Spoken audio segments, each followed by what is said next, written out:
Outlet Liquor is your place to buy a case. Stock up and save when you shop the lowest prices available every day at Outlet Liquor. You never have to wait for a sale. The more you buy, the more you save. Only at Outlet Liquor. What's your outlet? Folks, welcome into Degenerate Danger Zone. It is time to get some free money. I am your host, Ty B. We got Meerkat, Slick L, and some guy named Steve joining me today. Happy Memorial Day to everyone out there. As we remember those who came before us, the veterans and those who fought for our freedom. Thank you to everyone out there who has, and those family members who have gone through some of those, instances. Thank you for everything. But it is time to get into it, Meerkat. The dart yesterday went, went with a new pick here, went with a new strategy, went with an Indy 500 pick, didn't hit, but it's on a pick you do like today, an under that you actually like. Yeah, I hate unders in most cases, but it's on Donovan Mitchell under 24.5 points today, whatever it's at. And, do I like that personally? Yeah, because I've been saying on Triple H the past few days or weeks that, Donovan Mitchell, I think, is a bit underrated. So if he goes under today, gets R2 to a dub, I'll feel pretty good about that. Free money and bit vindicated. Why not? Yep, absolutely. Love to see that there. And we got a ton of action here. We got a big slate of baseball, pretty much everyone playing but the Blue Jays as they prepare to come back into Buffalo. So you guys make sure you stay tuned at Trainwreck Sports over for all of our coverage of the Blue Jays. We'll be back in Seneca One Tower yet again this year. But Steve, what are you looking at here on this baseball slate? We got 2 games underway already and a whole bunch more to go. So the first one today, this is my auto play whenever I see it on the slate. It's the Jacob deGrom under. I wanted to take it last night because it was at 5.5, which is a repulsive number. It's almost like you have to auto play that. The game gets rained out. Now the Mets are playing the Diamondbacks, and instead of 5.5, you're getting it at 7.5. That's 2 more runs. It's deGrom versus Merrill Kelly. I know Merrill Kelly hasn't been great. He's got like a 4 or 5 ERA. But the Mets don't score runs for deGrom. We know this. The unders are 6-1 and Jacob deGrom starts. And we've had this song and dance every time when deGrom starts on this show. He's got a .8 ERA. He's got a .6 whip. He's got a 1.16 FIP, which he continues to get better each start. I don't know how it's possible. I think deGrom just shuts down the Diamondbacks offense. It isn't really that good. And if the Mets don't score 7, I think deGrom can shut him out. So I love under 7.5 here. Yeah, and talking about an ace, let's look at a game between 2 aces here. I'm looking at your Cardinals in LA taking on the Dodgers. You got Jack Flaherty versus Trevor Bauer in this one. Both guys with sub 3 ERAs. Trevor Bauer is barely over 2, but Jack Flaherty 8-1 this year. He's been absolutely phenomenal. I think you just have to take the Cardinals in this one because they're giving you so much value. You're getting good value. That one over plus 160, you have to take it. It's stupid not to because of how well Jack Flaherty is pitched. And the Cardinals have been putting together a very good season. They're pretty much they're only 1 game behind the Dodgers actually there at the top of the NL. So it's going to be a great game in that one. Over under sitting at 7. You don't expect a lot of runs. I'm surprised it wasn't like a little bit lower, kind of, because of them, the way they've respected those deGrom unders. So seeing that at 7, I'm thinking maybe one of these guys gets lit up, and it's more likely, in my opinion, to be Bauer because he has the potential to give up a bunch of home runs at times. Yeah, and the Cardinals hitters have been pretty hot lately. Tyler O'Neill, since he's been back from the IL, I think he's got 3 home runs in 4 games, like 8 RBIs. Dylan Carlson's hitting the ball well. Tommy Edman. I think the Cardinals have been disrespected by the books almost all year. Now, you can call that bias if you want, but yeah, I love the value there. Yep, absolutely. Meerkat, what are you looking at for your first play of the day? First play, I guess I'll go with my parlay since it's got a little baseball in there. Work off of you guys. First leg of it is the Giants money line. It's going to be a 2-team money line parlay, but Giants money line. San Francisco's been hot this year. Team I've been betting on more than any other baseball team, I think, because they get a lot of good-looking lines here and there, and definitely. And then today, you see the pitching matchup. They're going against Dylan Bundy. I mean, the guy's been awful this year. 0-5, 6.5 ERA. You look at his last 3 games, only 9 2/3 innings pitched, 17 earned runs. I mean, the Giants' batter's got to be drooling today. Cueto on the mound for San Fran too. I mean, Cueto's not washed up yet. Beginning of the year, I thought, this is his last go. He's still pitching well. So at home with this pitching advantage, I'm taking San Fran, and then I'm parlaying it with, I know a few of you guys hate this, I'm sorry, and I've gotten this series wrong every game I bet, so I'm sorry again, but Leafs money line, I just think they get it done tonight in Toronto, Game 7. I guess there's going to be fans there. I guess John Tavares is coming back. I mean, yeah, but still, like, it's going to be an electric there for them, and they were dominating this series until, they started getting unlucky and caught up in OT. Leafs, I hate the Leafs, but they have been getting unlucky flat out the past couple games. Like, they have been outplaying the Habs. They deserve to win probably the past 2 games. Yeah. So I just think when it comes down to a Game 7 tonight, all the factors heading into it, I think they clean it up. Plus 150 parlay, I'm taking it. Yeah, and before we get too far into that game, I want to get into my other baseball play here. Just another one. Not laying too much juice here on the far superior team, in my opinion. You got the Padres at the Cubs. I think the Padres are a much better team all around. You got Chris Paddock on the mound, who has been very, very good this year. Well, at least the past few starts, I like what he's done. So I think if you're getting them there, anything, plus or minus 130 to minus 140 region, you got to take it in this one. Stevie, what else are you looking at? So I'm double dipping the unders today, and I'm going with the Brewers Tigers under 7, another low total. So it's a tough one to take, but just go ahead. Tigers just swept the Yankees. Breaking news: Tigers, they still stink. Their batters aren't very good, and they're going up against Corbin Burns, one of the aces for the Milwaukee Brewers. Burns and Woodruff, just 2 studs this year. And Corbin Burns, I mean, the under is 5-2-1 when he starts. The Brewers are another team that they don't really hit the ball that well. People think the Brewers are a decent team, but their offense is not great. 25th in baseball in runs scored. Tigers are 28th in baseball in runs scored. And despite the Tigers playing better lately, the under 5-0-1 in their last 6 games. I think Burns shuts them down. I think the Tigers have Alexander on the mound today, who's not a great pitcher, but it's been a small sample size, and I just don't see the Brewers bats really attacking him. I like the under 7 there. It's a low total, and I think it's a good value to get it at, because I don't think a lot of people will be jumping for a Tigers Brewers under 7. Yep, I love that there. But let's hop over into the NHL. Slick, I know you have a pick there on that Toronto game. I think you're fading Meerkat and his Maple Leafs money line. Absolutely. Canadians money line plus 165. That's insane value for a team that has Carey Price in a Game 7 of the NHL playoffs. Sure, the Maple Leafs have been unlucky, as Meerkat says, but I disagree. I think Carey Price has a hell of a game. I think we could see a tight one again here, maybe at overtime, maybe Canadians steal it late in the game. But plus 165 value is too good to ignore with Carey Price in net for your Montreal Canadiens. Yeah, I mean, the Buffalo Sabres have won a playoff series more recently than the Toronto Maple Leafs, so I don't know. Oh, yeah, and I hate the Maple Leafs. I meant to say that. Mm-hmm. So do I. Yeah, but you're betting on them, bro.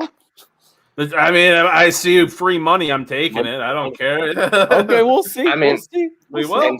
Slick, to your point on great value, like gun to my head, you're telling me a Game 7, I'm getting Carey Price in that at over like plus 150 odds. I absolutely have to blindly take that. I mean, I know the Leafs are a better team, and yeah, they get a lot of scoring chances, but Carey Price had 41 saves last game. He was the reason this is going to Game 7. I'm not going to hop off Carey Price now at plus 170. Yep, we've seen, every few years where a goalie can just get extremely hot and carry a team all the way to the Stanley Cup final, so you never know what could happen. It could be that way there with Carey Price.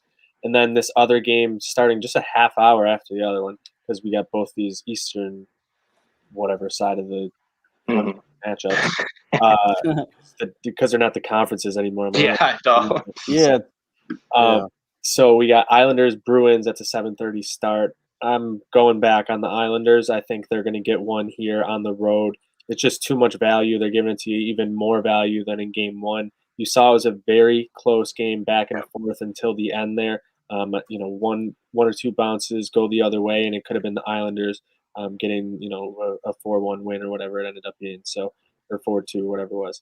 So I think you've got to take it. You're getting so many contributions up and down that lineup from the Islanders. I think it's going to continue. They're going to continue to slow things down. I said it before game one. They have more depth than the Bruins, and the only reason the Bruins won is because David Pastrnak took over and had a hat trick. Yeah. Yeah, I kind of like the value there too. I'm on both dogs tonight for hockey, and to your point, Tybee, I mean it was a 1-goal game till like the final 5 minutes of regulation. It was a tight game. They were trading chances both ways, and I think this series goes 6, maybe 7 games. I really think the Islanders don't go down without a fight. So I like that pick. Any other plays here in the NHL before we hop on to the NBA for some free money over there? Yeah, I just want to say, Dewey, Rob Ryan, if you're watching this, I'm sorry. Bruins in regulation, -122. Packed TD Garden, 17,000. Bruins get it done here again tonight against the Islanders. Yeah, absolutely. Love that there. But we got 2 games in the NBA again as well. 76ers, Wizards, Jazz, Grizzlies as the nightcap. 5.5 spread in that one, and 76ers are 8.5 point favorites. Meerkat, what are you targeting here first? I'm kind of going against stuff I usually do, and I'm taking big spreads for teams I don't like against teams I do like, but I'm starting off with the 76ers -8 against the Wizards. I think the Wizards are just dead. The 76ers are outplaying them offensively. They've been immaculate this series. They're shooting as a team nearly 55%, averaging 126 points a game. And you look at the win differentials in this series so far, they're averaging wins over 20 points per game over the Wizards. Westbrook came back from injury last game, finally gets a triple-double. Does it matter? No, I don't think the Wizards are able to keep up. As long as the 76ers aren't stupid early on in the first half, don't get in foul trouble. That's the only way that I think this doesn't go. I think they win by double digits today if they played smart, just keep doing their thing and stay hot. 76ers -10.5. That's a little personal play I'm taking too. +120, like that value because I think they roll today. Yep. I got 2 words for the Washington Wizards. Suck it. They're getting tonight. Yeah, I like that double Degeneration. move that line a little bit. Yeah, you guys saw that video, Joel Embiid. Yeah. That was amazing. Amazing. He knows what's up. That was absolutely incredible, and that made it all that much better. But yeah, I love that on that Meerkat. I think that's the absolute play. It just seems like the Wizards are fizzling out now. Russ just doesn't have enough to carry this team anymore. Bradley Beal's been trying to play through the injury, and they just can't overcome it. The 76ers are just so deep all around. Tobias Harris has been phenomenal in this series as well. Joel Embiid, MVP type, performances. It's exactly what you love to see if you're a 76ers fan, because, if the Nets somehow get beat up a little bit more in that series, you might not be in a bad position to get yourself into the finals. Yeah, and the 76ers, I've been saying this all week on Triple H, they're the biggest mismatch defensively for the Wizards. Ben Simmons can shut down Russ driving, Embiid. There's really no one who can, get in the paint and really fight with Embiid for the rebounds on the Wizards team. I know Gafford's all right. I mean, Lopez, but they're not stopping Embiid. And Westbrook played great in Game 3. He shot 50% from the field, had a triple-double, but they still lost by 29. I love that pick, Meerkat. I'm tailing that as well. Yep, absolutely. Love it. And then we got the nightcap here. Donnie's Jazz -5.5 at the Grizzlies.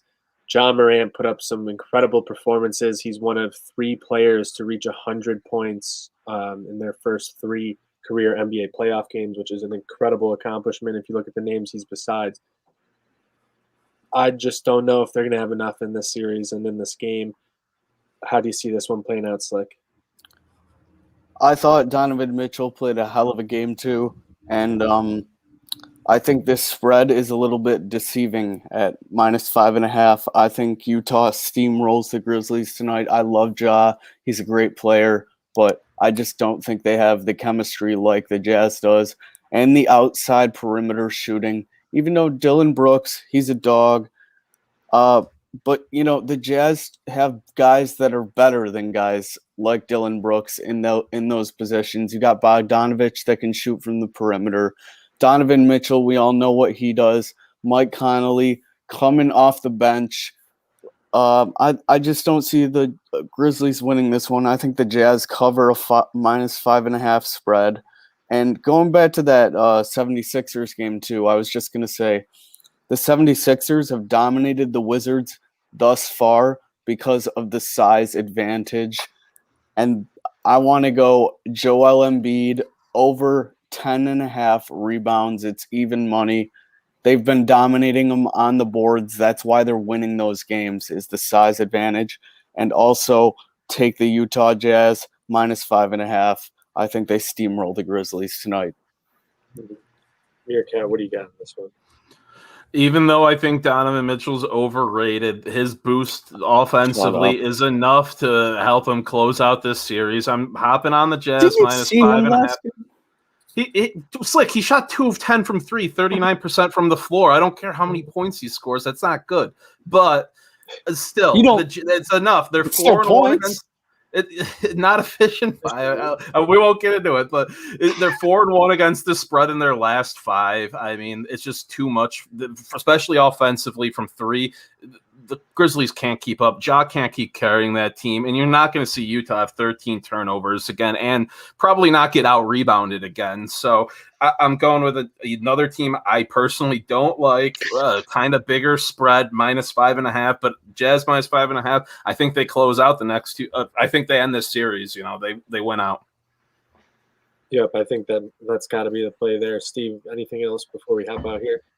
I'm just tailing them on the Jazz as well. I hate it, but you know what? I'm going to lay points with both NBA favorites tonight. I just think they're better than their opponents. Ja's played as good as I think he could possibly play, and they're still down 2-1 in the series. It hasn't really been competitive since Donovan Mitchell's been back. Whether that Donovan Mitchell's play's been okay, he hasn't been spectacular, but it allows the Jazz to have guys like Clarkson and Ingles come off the bench, give them that depth, and you can see the difference. First game, they could barely hit the outside shot. They really didn't have any sort of consistency on offense.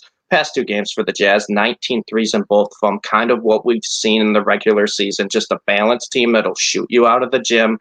And the Grizzlies just don't have enough players outside of Ja. I know Jaren Jackson's pretty good. Valanciunas is all right down low, but Gobert kind of neutralizes him. And I like the Jazz to cover 5.5. And I think Bearcat said probably win the next 2 games of this series and win it in 5. Yeah, I think they're going to be closing it out very soon as well. And that's going to be closing out our show. So shout out to everyone who tuned in to Degenerate Danger Zone. Make sure you follow us over at Degenerate Zone for more. You can go check out the Dart of the Day, Slick Saturday, and everything else we have going for you throughout. We still got producer Don and Al's futures on the Vegas Golden Knights as well, which is a great storyline heading into everything, especially after getting smoked 7-1 last night. Oh, yeah. That was crazy. Wow. Just wow. Nathan McKinnon's goal too, where he just turned on the Jets. That was a statement win. Yeah, just wow from that. But shout out to Meerkat, Slick, Al, and Steve for joining me. Make sure you guys get out there, go hammer your books, go hammer the creek, do whatever you got to do. Go out there and get that free money. Good night. Now.